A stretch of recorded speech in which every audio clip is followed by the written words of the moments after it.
Hello दोस्तों, आज हम लोग क्लास 8 का चैप्टर 1 यानी कि परिमेय संख्या का इंट्रोडक्शन देखेंगे, जो कि एनसीईआरटी के आधार पर बेस्ड है। हम लोग इस वीडियो में जानेंगे कि परिमेय संख्या क्या होती है, उसके बाद प्राकृतिक संख्या, पूर्णांक संख्या, पूर्ण संख्या, ये सारी संख्या के बारे में हम लोग आज के इस इंट्रोडक्शन वीडियो में जानेंगे। तो चलिए आज की इस वीडियो को हम लोग स्टार्ट करते हैं। सबसे पहले हम लोग पढ़ेंगे कि परिमेय संख्या, उससे पहले हम लोग देख लेंगे प्राकृत संख्या। ठीक है, हम एक एक करके आप लोग को डेफिनेशन और उसका उदाहरण के साथ समझाते जाएंगे। सबसे पहले प्राकृत संख्या। तो प्राकृत संख्या हम लोग किसे कहते हैं? तो जो संख्या एक से शुरू होकर और अनंत तक जाती है, यानी कि इस प्रकार देखिए 1 2 3 4 5 डॉट डॉट डॉट और अनंत तक जाएगी, तो उसे हम लोग प्राकृत संख्या बोलेंगे, जो एक से शुरू होता है और अनंत तक जाता है। याद रखना। अब हम लोग देखेंगे पूर्ण संख्या, यानी कि जिसको हम लोग इंग्लिश में होल नंबर्स कहते हैं, को वो सभी प्राकृत संख्या भी होगी और जो जीरो से शुरू होता है। जैसे प्राकृत संख्या एक से शुरू होकर अनंत तक जाता है, तो पूर्ण संख्या जीरो से शुरू होकर अनंत तक जाता है। जैसे कि 0 1 2 3 4 5 और डॉट डॉट डॉट जितनी भी संख्या आगे आएगी, तो याद रखना प्राकृत संख्या एक से शुरू होती है, पूर्ण संख्या जीरो से शुरू होती है। अब हम लोग देखेंगे पूर्णांक, यानी कि जिसको हम लोग इंग्लिश में कहते हैं इंटीजर्स। तो पूर्णांक संख्या हम लोग किसे कहते हैं? कि सभी पूर्ण संख्या तथा ऋणात्मक संख्या, यानी कि जो भी पूर्ण संख्या था, यानी कि जो जीरो से शुरू होकर जा रहा था अनंत तक, और इसमें क्या ऐड हो जाएगा एक्स्ट्रा? इसमें एक्स्ट्रा ऐड हो जाएगा ऋणात्मक संख्या, यानी कि ऋणात्मक संख्या जीरो और जो है पॉजिटिव संख्या यानी कि 1 2 3, इन सबको मिला देंगे तो हमारा पूर्णांक संख्या बन जाता है। यानी कि पूर्णांक संख्या के अंतर्गत ऋणात्मक संख्या भी आती है, धनात्मक संख्या भी आती है और जीरो भी आती है।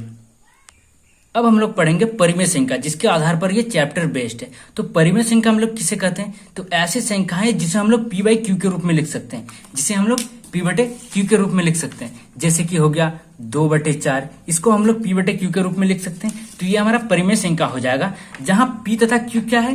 पूर्णांक रहेगा। जहां पी तथा क्यू पूर्णांक रहेगा, पूर्णांक यानी कि वो ऋणात्मक भी हो सकता है, वो धनात्मक भी हो सकता है। यानी कि यहाँ पे -2/4 भी हो सकता था और 2/4, ये दोनों ये दोनों परिमेय संख्या होगी।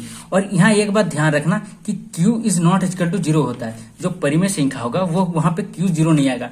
0 क्यों नहीं आएगा? क्योंकि अगर यहाँ पे 2/0 आप लोग लिखोगे तो 0 का 2 से डिवाइड नहीं जाता, यानी कि ये आ जाएगा इन्फिनिटिव, तो p/q का मान नहीं आएगा। इसलिए p/q के रूप में कभी भी q 0 नहीं होगा। ये बात आप लोग ध्यान में रखना, ठीक है।